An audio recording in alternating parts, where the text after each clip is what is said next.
I'm expiring in August. You and me both. Oh, well.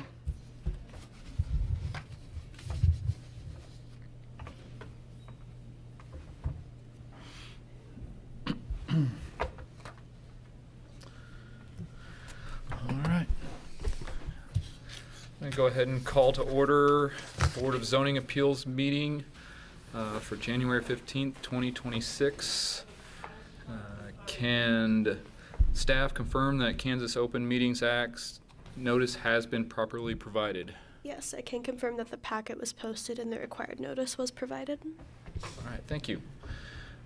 With that, let's go ahead with a roll call. Board Member Tro, Here. Board Member Mike Sell, Board Member Hardy, Here. Board Member Creer, Here. Board Member Bowden, Here. Board Member Baker, and Chair Owens. Here. So with 5 out of 7 board members present, we have a quorum and we can proceed with business. First order of business is item 2.1, approval of the minutes from December 18th, 2025. Do we have any comments or discussion among the board members?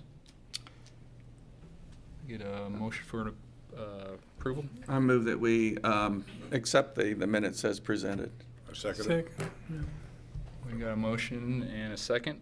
All those in favor say aye. Aye. Aye. All those opposed? Motion passes. Moving on to new business, item 3.1, application B25-7. All right.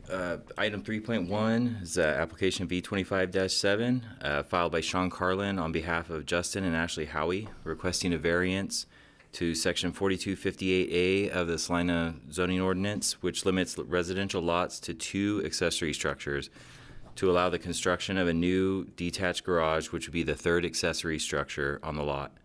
The property that is subject to this application is a 2.98 acre unplatted tract of land on the west side of South Marymount Road, east of the Smoky Hill River, and is addressed as 1318 South Marymount Road.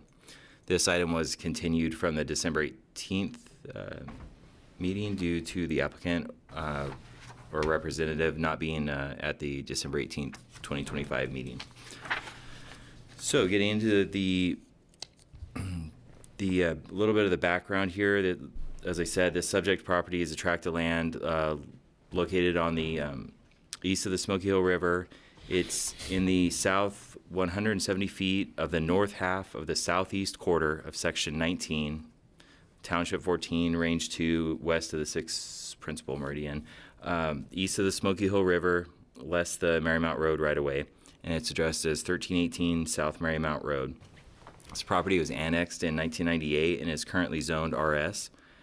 The city zoning ordinance limits residential lots to a total of 2 detached accessory structures, specifically 1 detached accessory storage building with a maximum size of 360 square feet and 1 detached carport or garage with a maximum size of 1,200 square feet in the A1 and RS zoning districts. The existing 3,219 square foot residential dwelling was constructed on this lot in 1968. At the time of construction, the property was located in the county. The property currently has 2 existing accessory buildings, and one of which is a 12-foot by 20-foot storage shed, and the other is a 12 by 18 another storage shed. Combined, the existing dwelling and the 2 accessory buildings have a total footprint of 3,675 square feet, which covers only 2.8% of the 2.98 acre lot. In August of 2025, the applicant applied for a building permit and to construct a new detached garage that would measure 32 by 24 feet on the north side of the property near the dwelling.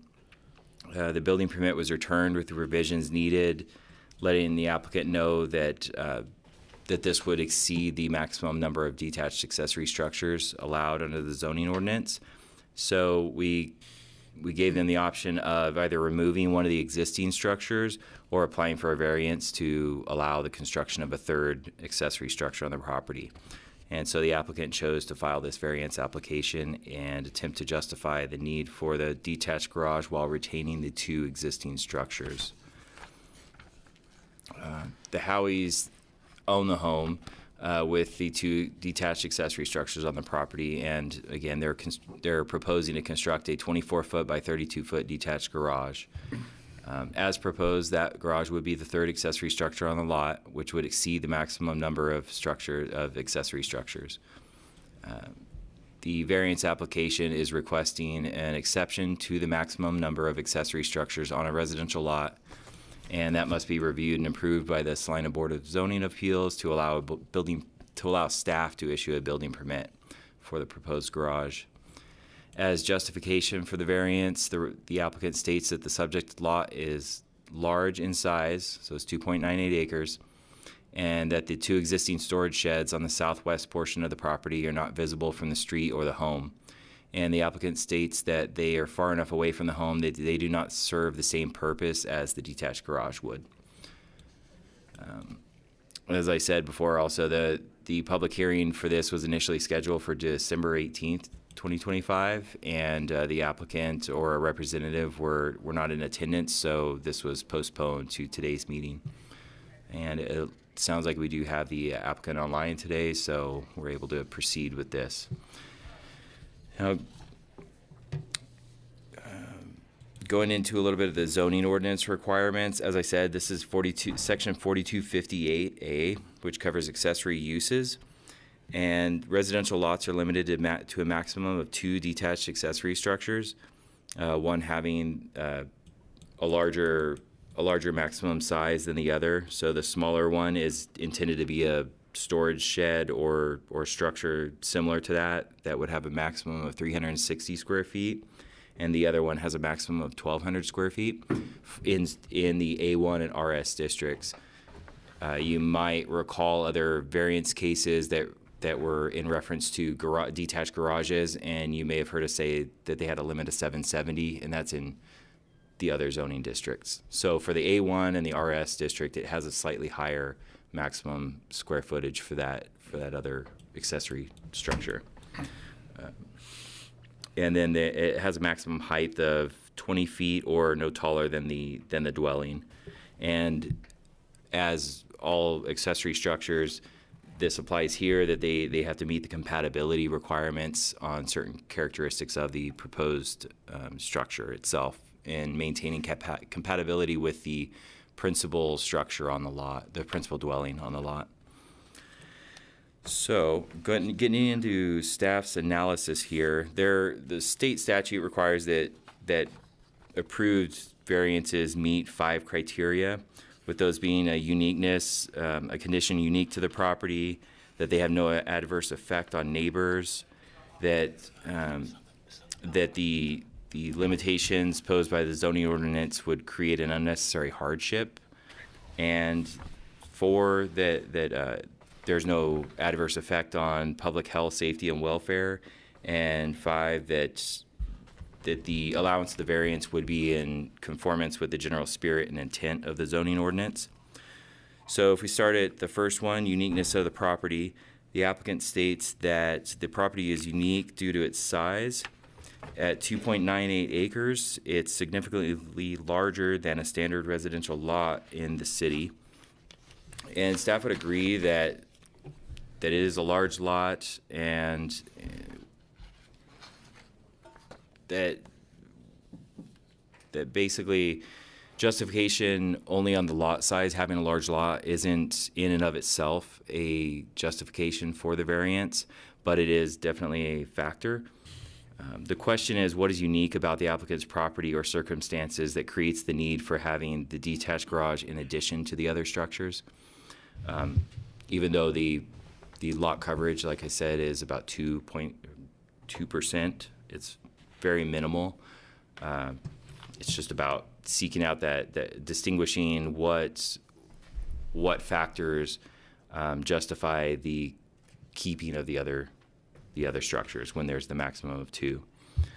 As to the second one, for the no adverse effect on neighbors, the applicant states that the proposed detached garage would not have an adverse effect on neighbors because the proposed structure adheres to the property line setback requirements and matches the existing home style and finishes.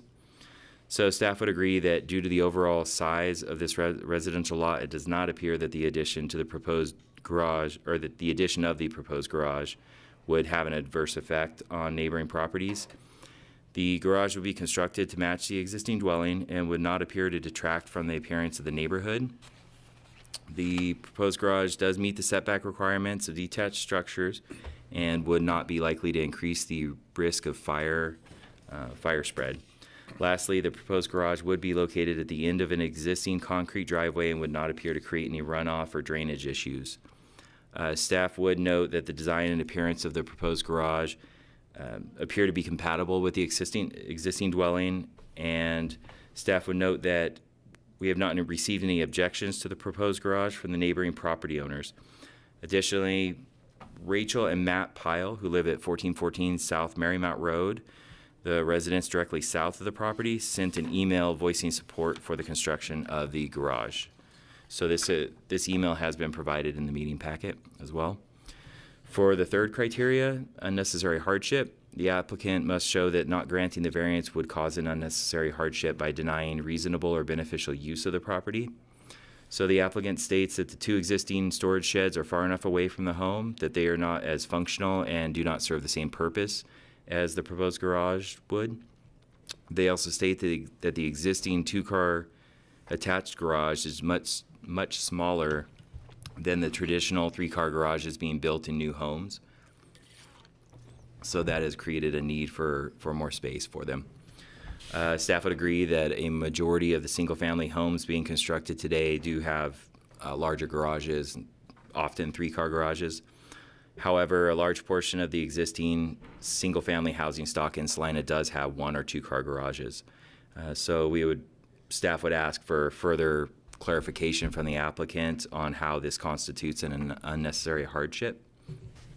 For the fourth criteria, it's the effect on public health, safety, and welfare. The requested variance must not adversely affect the health, safety, and welfare of the public. The applicant states that the proposed garage would be within the required property setbacks and match the style and finish of the existing home. Staff would agree that any impacts from the proposed garage will be localized and the placement of the garage would not block sunlight or air and would not increase the risk of fire spread or affect drainage on neighboring properties due to its location because of the overall size of the zoning lot. So as proposed, it would be in conformance with the required setbacks and the front and side property lines. For the fifth criteria for conformity with the general spirit and intent of the zoning ordinance, the variance must conform with the general spirit and intent of the zoning ordinance. The applicant states that the proposed detached garage will match in style and architectural finishes to the existing house. And the purpose of having numerical and size limitations is to keep residential areas looking residential by not allowing garages, carports, or sheds to be taller or out of scale with the house that they serve. So requiring that garages and carports and sheds be architecturally compatible with the dwelling on the lot also ensures that compatibility with the surrounding neighborhood with the dwelling. It generally keeps it compatible with the entire neighborhood, but we compare it to the principal dwelling during our review. So having too many accessory buildings on a lot can lead to overcrowding and visual clutter, which we would say in this case that is likely not the case, but just to clarify that that's the intent of those limitations.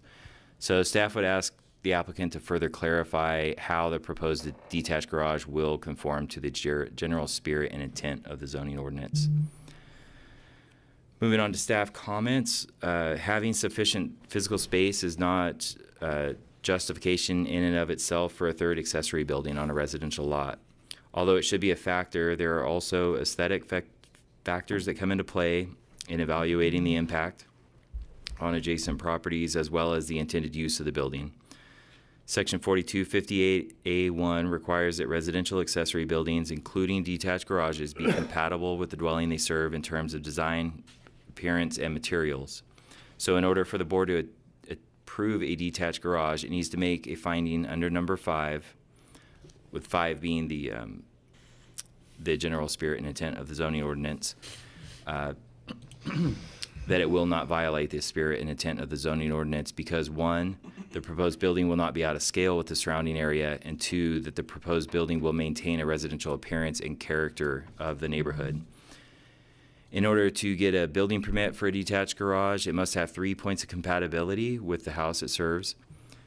The applicant has submitted plans that are up on the screen and were provided in your packet that show that the proposed garage would have board and batten siding and an architectural style black asphalt shingle roof, which appears to be compatible with the principal dwelling. The existing dwelling is white with black trim, and the garage would also be white with black trim, which would be compatible. The roof pitch of the garage would be 8 to 12, which appears that it would be a close match to the existing dwelling and would have similar orientation and style. The carport would have, or the garage would have a peak height of 10 feet, which is less than that of the existing dwelling. And it appears that the applicant's plans do meet the necessary 3 points of compatibility with the existing house on the lot.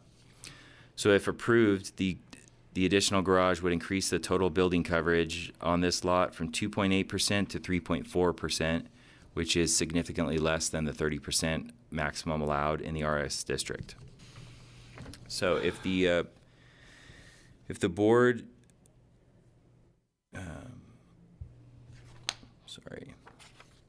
okay, so as far as board alternatives, the board could approve the variance to the limit on the number of accessory structures allowed on a residential lot as requested if the required findings of fact can be made in this case.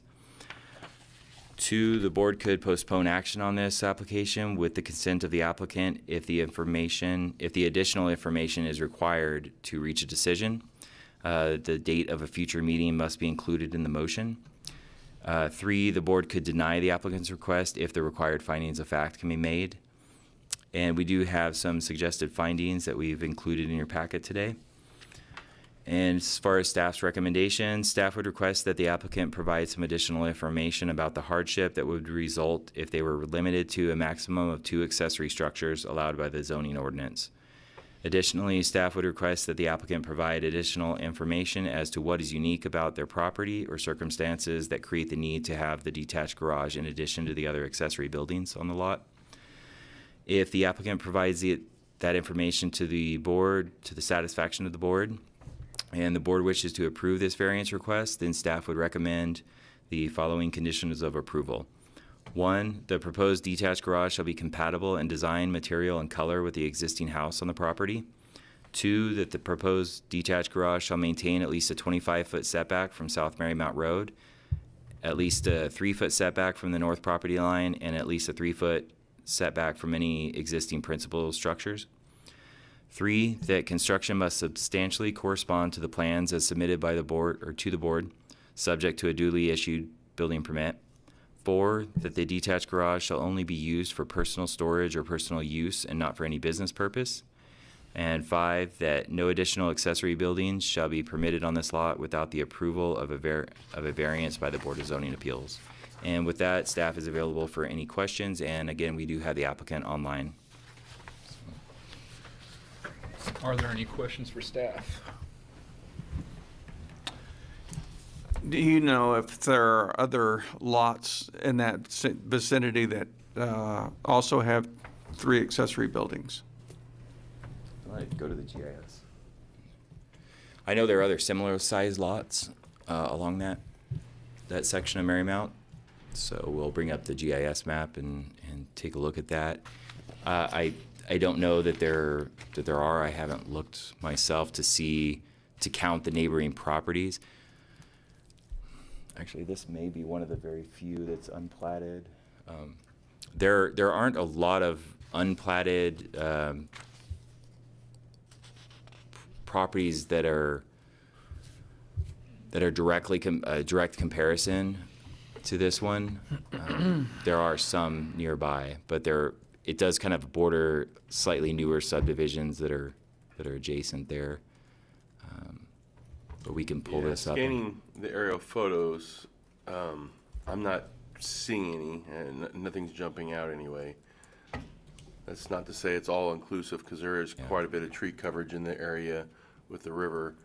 But I'm not seeing a lot of accessory structures. And just to clarify where these are located, do you want to pull up that survey? Real Yeah, we quick? can do that. Because as the applicant says, the existing buildings are located fairly far from the house, and they're more along the south property line there. And one of them is back at the south west corner of the property. So when you look at it on the aerial photo, they're kind of in the trees, and like a lot of the properties along here, there's a lot of tree coverage, and so we might not see them in the aerial photo, even though they're taken when there's not leaf coverage.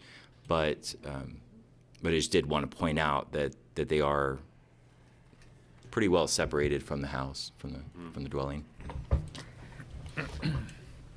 What are the sizes of the typical lots or plats in the area? I mean, they're not, to call them typical, I think it would be challenging, because they're so much larger than what a typical residential lot would be. So if you look on the east side of Marymount, you'll see that the Mariposa subdivision, which has fairly large lots for single family, those are substantially smaller than what you have on the west side of Marymount. So the subject property is a little under 3 acres. The property to the south of that is over that. The property to the south of that is a little less than 2. This property here, I don't know if it says how many. This is 3.4 acres. The property to the north here this is about 1 acre. This is about 1 acre. This is about 1 acre. About 1 acre. So, But you really have like this stretch of 5 or 6, maybe at the most, properties that are similar to that, right along that area. The rest to the north and to the south, I think have been platted differently, and so they have a slightly different layout there. And are all of those lots subject to the same size restrictions? Depending on the zoning. I'll pull up the zoning here, and Yeah.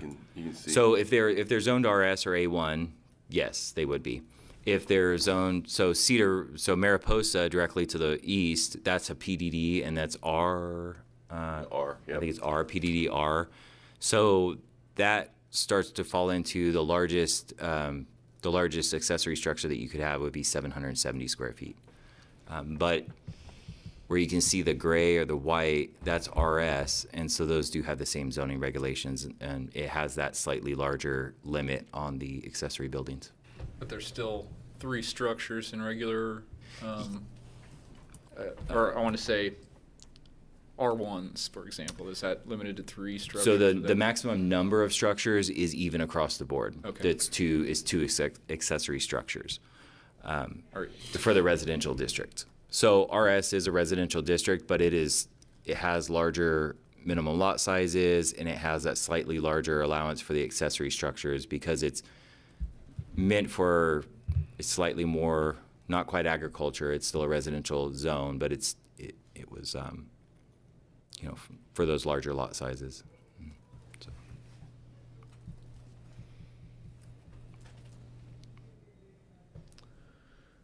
Any additional questions for staff? Is there any comments from the applicant?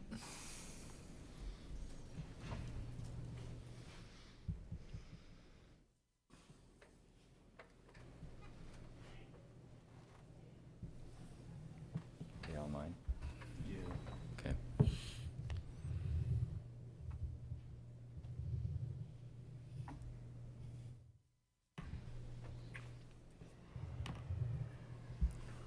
You gonna ask them to unmute if they're muted, or?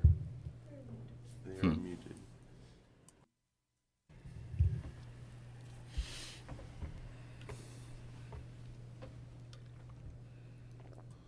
We're not able to hear anything, Ashley. If you have additional comments, you can also type them in, and then I can read them to the room if that's helpful.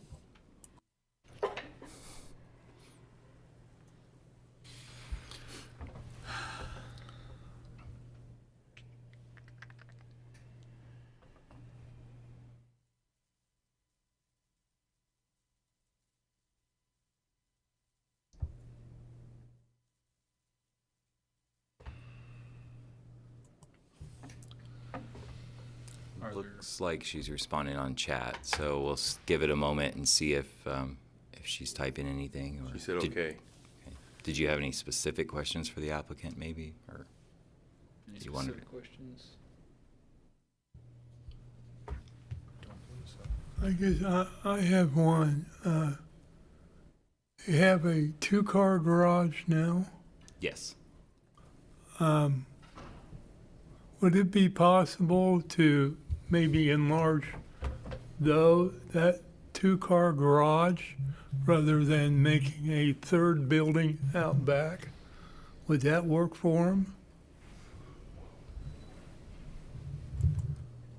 The question that one of the board members has, Ashley, is if instead of doing a detached garage, if the garage was expanded to have an additional parking space, would that be sufficient as an attached garage? And she responded with, yes, the biggest reason we need the detached garage is there is a concrete wall behind the garage, so we cannot fit our car into the garage. Okay. Does that answer your question, Board Member Chow?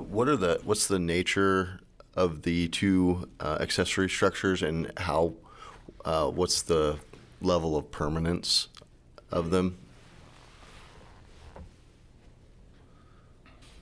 So just a real quick comment while she's probably typing. What we have in our information is that they're both storage sheds, but I'll let the applicant expand on that. Okay.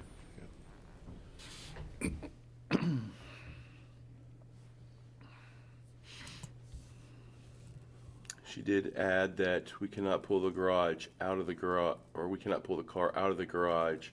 I still think we would have the same problem if we added onto the attached garage.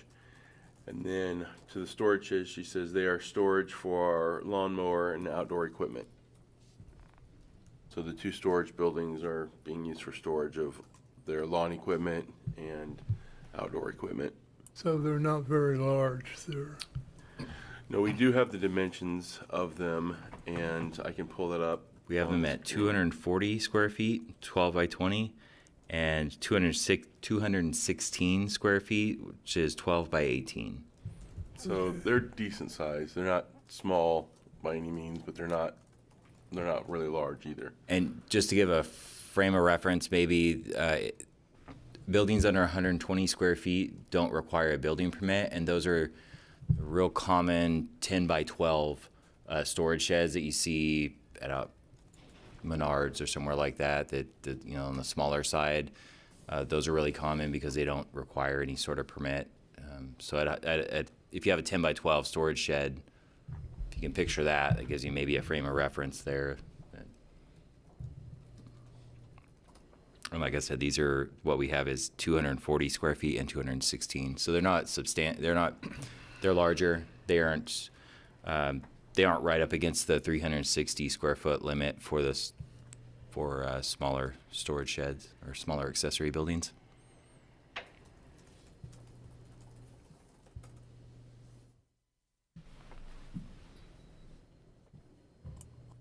Is there anyone from the public or anyone online that would like to comment?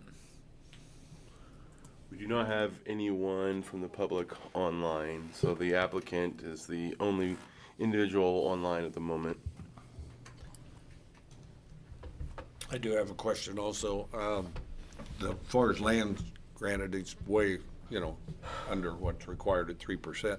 My only question is, if we decide to have a third building, is this going to cause us a problem in the future when we have other requests like this? I think the important thing is to make sure that your findings in if you choose to approve the variance, that it's based on findings that make some distinction about how the property is unique. So that's why we've tried to provide some of those findings in your report that would help you make that distinction. But you are correct that it is important to distinguish how this property is unique enough to be able to allow the variance, so that you don't set a precedent. Because if you don't make that distinction, then you could potentially down the road have other requests that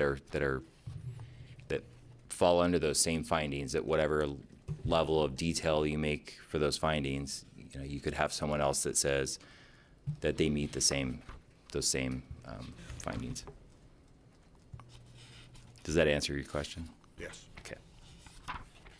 I don't know if I missed it somewhere, but I know you originally said, or you said that this was originally in the county. The house was built in the county. Do we know roughly when it was annexed? Yeah, what we had in the report was 1998. Okay. Yeah. And if you'd like for those possible findings, we did provide possible findings in support of approval and in support of denial, just to give you both sides of it and some potential ways you could phrase those findings. If you would like me to go through those, that's fine. Whatever. As Salina expands into the county and encounters different plats of land that already have existing structures that exceed that limit, what is the plan of response to that? So those would fall under they would be what we call non-conforming use or non-conforming structure, where they're it's often kind of phrased as like grandfathering in, but that has a specific meaning that is addressed in the zoning ordinance. What it essentially does is it doesn't allow you to expand that non-conformity.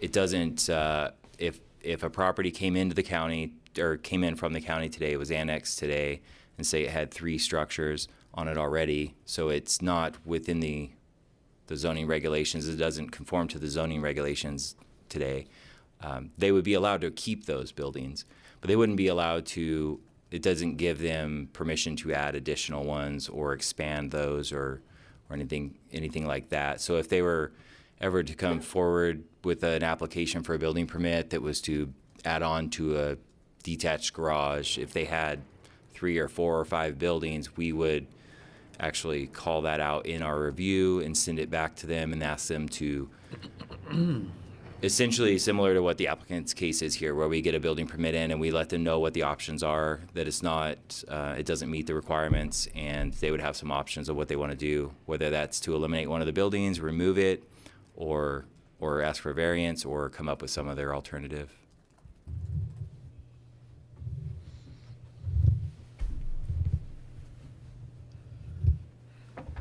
I guess from my standpoint, I feel like just the size of the lot and the property, there's a lot of land there, and not to be able to use it, it seems like a hardship, especially with it coming in from the county unplatted, and wasn't originally intended to meet any kind of existing zoning requirements. I feel like that to me is justification to not set a precedence, just in the minimal coverage that this would add to it.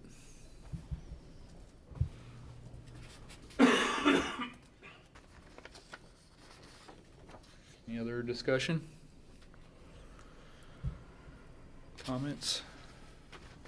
Yeah, I might just piggyback on that just a little bit, where the size of the lot is large, almost 3 acres, and the existing buildings are not able to accommodate vehicles, and so you almost are, if you're wanting to store your vehicles in the existing garage, I guess, is not compatible with what people are doing today. And so I would also think that would make this particular request a good one. And just to clarify on the possible findings, you do have the option to like incorporate those by reference into your motion if you want. You don't have to walk through every single one with either choice there. But, yeah. Do we have a motion?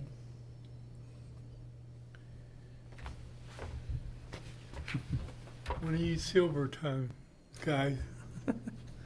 Go ahead. Somebody gonna make a motion? Yeah. I move that we, You gotta say the okay, yeah. Sorry. Thanks. I move that we approve the application V25-7 as filed. Probably with the conditions. Recommendations. With the recommendations that, 5 of them. sorry, The 5 recommendations. with the 5 recommendations. Second. I second it. A motion and a second. All those in favor say aye. Aye. All those opposed, same sign. Motion approved. Moving on to administrative items, 3.2. Right. Item 3.2 is the presentation of our 2025 annual report. And this report summarizes the board's activities, case volumes, and membership attendance for the 2025 year. So once reviewed by this board, it would be submitted to the city commission, and with a recommendation from the board if they find that it's sufficient and accurate. And if you have any corrections to any of the items, you can let us know, and we will get those fixed before it goes to city commission. During the 2025 calendar year, we had a total of 10 variance applications that were filed with the city's planning division, compared to 7 applications filed in 2024. So the board reviewed 1 appeal application in 2025 as well. Among the items heard this year, the board approved 1 application regarding accessory building size, 1 application regarding new construction of a home in a floodway, so it was a floodway variance, and then 1 application regarding the allowable number of accessory structures. We had 1 that was regarding off-street parking that was approved, a rear yard setback, and maximum height and size, or we had 1 that was a maximum height and size of a sign, which was withdrawn. Of the 10 variance applications filed in 2025, 8 were on residential properties and 2 were on commercial properties. The 1 appeal application filed in 2025 was on a residential property. Board currently has 7 appointed members: Randall Hardy, Justin Owens, Ken Crayer, Mike Trow, Dave Baker, James Bowden, and plus the Planning Commission representative. Patrick Meisel currently serves as the Planning Commission representative on the board. Justin Owens was elected to the position of chair, and Mike Trow was elected into the position of vice chair at the board's annual business meeting this September. And we have no vacancies on the board. The board is at full membership. For staff information, I transitioned into the planning manager position recently, and planning staff continue to work to provide staff support to the board, including administering the presentation of applications to the BZA. Our duties include accepting applications, coordinating legal notice, preparing and presenting staff reports at the meetings, and compiling meeting minutes.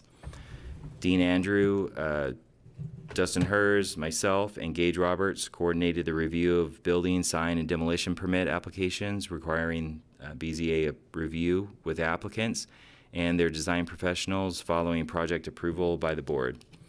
Staff also conducted site inspections following project completion. So in June of last year, Dean Andrew retired from his position with the city after 38 years. And again, I'm transitioning into that role. I'll say that. It's, takes a little time. But other than that, so give me a second. Our staff right now is myself, Dustin Hers, and Gage Roberts. We do have 1 open position. We are in the process of filling that. We've recently completed a first round of interviews, and we are going to move into a second round with a few of the applicants, and we will be doing those interviews in the next week or so, and hopefully know how we're moving forward in the next week or two. So that's a good progress for our staff, and it will help us do better, do more of what we do for each of the boards that we administer. Daisy is our development coordinator, so she provides administrative support for the BZA and all of the other boards. And Lauren Driscoll is the director of Community and Development Services, and Margie Clem is the deputy director of Community and Development Services. And as far as 2026 goals and objectives, in terms of the goals, recommendations, and needs, the BZA will work with the staff as they prepare an RFP for a comprehensive plan and overall zoning code update by being involved in the conversations on potential changes that impact the zoning code. So that is a fairly substantial upcoming projects that are gonna happen that are in our plan to get the RFPs out this year. It may be closer to the end of the year when we get those out, so we will start seeing a lot more movement on the process of those changes in 2027.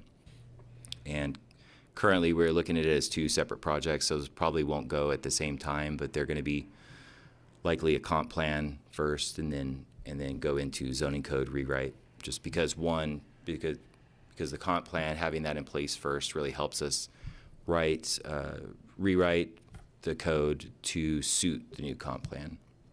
So with that, I think that covers our annual report. If you have any questions, feel free to ask. Staff's available to go through any of these in more detail if you'd like. We don't need to take any action on this, do we? Yes, sorry, it isn't. Go ahead, Daisy. What was it? I wrote it You down. would just be moving to recommend approval to send it to the city commission. So it would be that you would accept the annual report and authorize its transmittal to the city commission. So I have just one change. I have a Sure. change of address for myself, so okay, I don't know if that needs to be done. we can either give it now or after the meeting. We'll correct it either way and get it corrected before we send it. Okay, I'll note that, and then I did see on the screen some incorrect expiration dates on the membership roster, and I will fix that to 2028 instead of 2025. Any questions, comments? Motion to approve? A motion, second? And a second? A motion, a second. All those in favor say aye. Aye. Aye. All those opposed, same sign. Motion carries. Can I get the name for the motion in the second? Baker. Dave Baker for the Okay. motion second, and Randall Hardy for the. Thank you. Okay, number 4, unfinished or other business. We do not have any unfinished business or other business at this time. Okay. Public forum, anybody? I assume there's nobody online. We do not have anyone from the public online. And she's not allowed to speak, so. Okay. You could just make that All right. for every meeting. All right, with that, do I get a motion to adjourn? So moved. Se- Okay. Motion is second. All those approved for adjournment, say aye. Aye. Aye. We are adjourned.